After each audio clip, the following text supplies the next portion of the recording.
नमस्कार, आप देख रहे हैं यूपी क्राइम एक्सप्रेस और मैं हूं आपके साथ मानवी ठाकुर। शुरुआत करते हैं आज की खास खबरों से।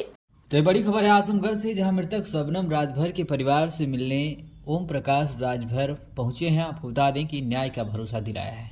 आपको बता दें तो आजमगढ़ के सुरहन मार्टिनगंज पुलिस चौकी मार्टिनगंज थाना दीदारगंज जनपद आजमगढ़ में 23 दिसंबर दिन दहाड़े शबनम राजभर की हत्या कर दी गई थी। आजमगढ़ जिले में बहुचर्चित हत्या के प्रकरण में सुहेलदेव भारतीय समाज पार्टी के राष्ट्रीय अध्यक्ष ओम प्रकाश राजभर, पूर्व कैबिनेट मंत्री, आज दिन लगभग 11:30 बजे सुरहन गांव पहुंचकर पीड़ित परिवार से मिले और आर्थिक सहायता की और न्याय दिलाने का भरोसा दिया। इस मौके पर पार्टी के जिला अध्यक्ष मोहन राजभर और जिला मीडिया प्रभारी वीके मौर्य, वशिष्ठ मीडिया प्रभारी उमेश राजभर और फूलपुर पवई विधानसभा प्रवक्ता रवि यादव, दीदारगंज विधानसभा महासचिव सचिन यादव और जिला प्रवक्ता आजमगढ़ अशफाक अहमद पत्रकारों के सवालों का जवाब देते हुए क्या कुछ बोले हैं, सुनिए उन्हीं की जुबानी। यहाँ पर इकट्ठा हुए हैं, क्या मामला है?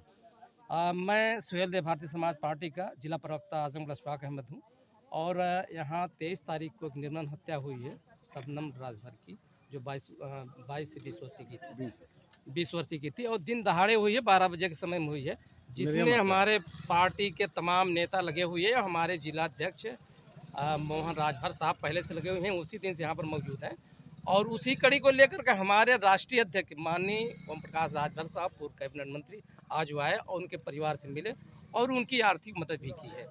और मुख्य उद्देश्य हमारा है कि लोगों को जागरूक करना, जो पिछड़ा के लोग हैं उनको ये बताने की ज़रूरत की जा रही है कि अब किसी से डरने की ज़रूरत नहीं है और सारे लोगों की मदद की जाएगी, किसी प्रकरण में घबराने की ज़रूरत नहीं है।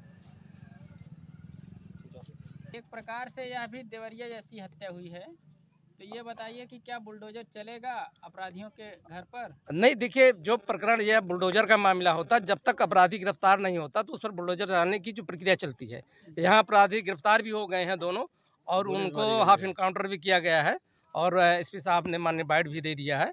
तो इस पर बुलडोजर चलने की संभावना नहीं है, लेकिन कानूनी प्रक्रिया जो करेगी वो पूरी हो चुकी है।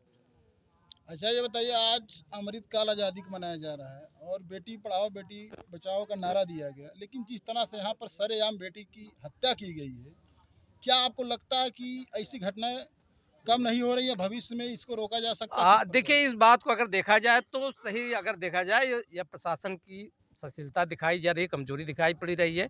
इस पर सक्रियता लेना चाहिए और हमारे माननीय जोगी जी को एक्शन लेना चाहिए कि इस तरह घटना जो 12 बजे दिन में निर्मम हत्या होती है, ये गलत है। और एक बेटी कहीं भी जाए, खेत में जाए, खाना लाए, लाने निकले, अगर हत्या होती है तो बहुत बड़ी शर्मनाक हमारे देश की बात है। हमारे इलाके सरकार बाबा साहब नारा दिए हैं, अगर बेटियों के साथ कोई घटना होती तो अगले 4 हमारी पुलिस खड़ी, उनका इनकाउंटर होगा। तो ये तो बेटी के साथ सरेआम हत्या हुई है। नहीं, ये तो सरासर दिखाई पड़ी हत्या हुई है, तो निर्मम हत्या हुई जिसमें पुलिस ने एक्टिवता दिखाई है और उस अधिवेशन में दोनों लोगों को गिरफ्तार करके उनका हाफ इनकाउंटर भी किया गया है और उन्हें जेल भेज दिया गया है। जो पुलिस प्रशासन का काम तो कर दिया, अब माननीय न्यायालय का मामला है, उस पर सजा किस तरह देती है वो गवाहों के क्या आपको लगता है इस पीड़ित परिवार को न्याय मिल जाएगा सही ढंग से? देखिए, विश्वास और इंतजार यही है और उस पर कोशिश की जाएगी। हमारे पार्टी के नेता और हमारे राष्ट्रीय अध्यक्ष माननीय ओम प्रकाश राजभर साहब इस पर लगे हुए हैं और हमारे जिला अध्यक्ष मोहन राजभर भी यहाँ पर मौजूद हैं और हमारे मीडिया प्रभारी वीके मौर्य जी हैं और हमारे दीदारगंज विधानसभा के महासचिव साहब भी मौजूद हैं और हमारे मीडिया प्रभारी वो भी मौजूद हैं, उमेश साहब भी हैं और मैं जिला प्रवक्ता आजमगढ़ अशफाक अहमद हूँ और पार्टी के तमाम लोग लगे हैं और तमाम यहाँ कार्यकर्ता भी जुटे हुए हैं और इस पर पूरा जोर दिया जा रहा है कि उनको पूरी तरह से न्याय मिलेगा। अभी कुछ वर्षों पहले अहरौला थाना के अंतर्गत मर्डर हुआ था, मौर्य दंपति की हत्या कर दी गई थी ठाकुर परिवार के द्वारा। उसके बाद सुनिए आप, उसके बाद उस बात को दबा दिया गया, धीरे धीरे मामला खत्म हो गया।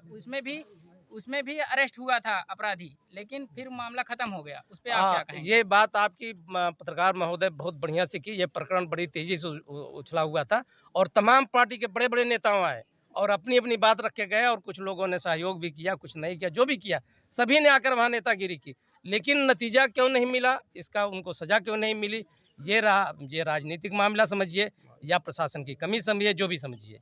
वहाँ माननीय केशव प्रसाद मौर्य साहब भी आए थे और उन्होंने पूरी तरह से शासन भी किया था और गिरफ्तारी क्या हुई, क्या सजा नहीं मिली, ये तो मामला न्यायालय का होता है। राम अवतार मैं सुभाषपा का जिला व्यापार प्रकोष्ठ का जिला अध्यक्ष हूँ। इस परिवार के लिए पहली बात मेरी संवेदना है और प्रशासन से मांग है कि इस परिवार को न्याय के साथ साथ आर्थिक मदद मुहैया कराई जाए और न्याय दिलाया जाए। बताइए, कार्यशैली है जी बड़ा तेजी के साथ ये शब्द चल रहा है कि अपराधियों की कोई जात नहीं होती जी लेकिन ये सदियों से चला आ रहा है। जी सत्ता संरक्षित लोग ही अपराध में ज्यादा लिप्त पाए जाते हैं। जी इस पे आप क्या कहें? ये तो सच्चाई है। सत्ता शासन की जो भी लिप्त लोग हैं, जो सत्ता शासन वाले लोग होते हैं, कुछ ना कुछ उनका तो प्रभाव रहता है। ये तो सच्चाई, इसमें मतलब कि नकारा नहीं जा सकता। लेकिन यहाँ हमारे गांव के लोग भी, यहाँ जहाँ घटना हुई है, इस स्थान ग्राम सभा के लोग भी पुलिस कार्रवाई से इस समय संतुष्ट हैं। जो पुलिस ने कार्रवाई किया है उससे संतुष्ट हैं। अब आगे का प्रकरण अदालत का मामला है। अपराधी जेल गए, कानूनी कार्रवाई इनकाउंटर हुआ। अदालत में जब पुलिस चार्जशीट लगा देती है, अगर अदालत में पुलिस मजबूती से फिर भी पैरवी अपनी पकड़, सरकार नहीं पैरवी करती तो अदालतें साक्ष्य के अभाव में तमाम कारणों से अपराधी को बरी कर देती हैं। इस पर नहीं, तो उसमें पुलिस और सरकार फिर लड़ना देखिए, पड़ेगा। उसमें हमारा भी हक बनता है। हमारे यहाँ घटना हुई है, अगर हमारे परिवार का कोई इस तरह निर्मम हत्या हुई है, हमारा भी हक बनता है चढ़ बढ़ के हिस्सा लें। कभी कभी ऐसा होता है कि खुद पीछे हट जाते हैं, तो उसमें मुकदमा जो कार्रवाई वो कमजोर हो जाती है, तो उसमें कुछ लालच दिया जाता है, तोड़ा जाता है।